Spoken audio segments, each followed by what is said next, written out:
Right breaking చూస్తున్నాం. పారిశ్రామికవేత్త Anil అంబానీకి ED shock ఇచ్చింది. 3084 కోట్ల విలువైన 40కి పైగా ఆస్తులను అటాచ్ చేసింది.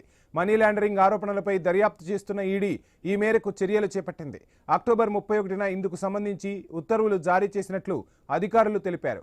ఈడీ అటాచ్ చేసిన ఆస్తుల్లో ముంబైలోని పాలీహిల్ ప్రాంతంలో గల అనిల్ అంబానీ నివాసం, న్యూఢిల్లీలోని రిలయన్స్ సెంటర్తో పాటు పలు నివాస వాణిజ్య భవనాలు, భూములు ఉన్నాయి. ఈ ఆస్తులు ఢిల్లీ, నోయిడా, గజియాబాద్, ముంబై, పూణే, తానే, హైదరాబాద్, చెన్నై వంటి నగరాల్లో విస్తరించి ఉన్నాయి.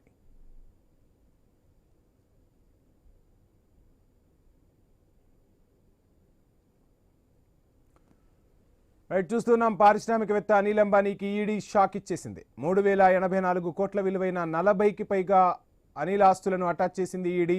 మనీ లాండరింగ్ ఆరోపణలపై దర్యాప్తు కొనసాగిస్తోంది ఈడీ. ఈ మేరకు చర్యలు చేపట్టింది.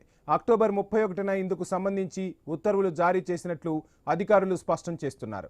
ఇక ఈడీ అటాచ్ చేసిన ఆస్తులను ఒకసారి చూస్తే ముంబైలోని పాలీహిల్ ప్రాంతంలో గల అనిల్ అంబానీ నివాసంతో పాటు న్యూఢిల్లీలోని రిలయన్స్ సెంటర్, పలు నివాస వాణిజ్య భవనాల భూములు కూడా ఉన్నట్టు తెలుస్తోంది. ఈ ఆస్తులు ఢిల్లీ, నోయిడా, గజియాబాద్, ముంబై, పూణే, తానే, హైదరాబాద్, చెన్నై వంటి నగరాల్లో విస్తరించి ఉన్నట్లుగా తెలుస్తోంది.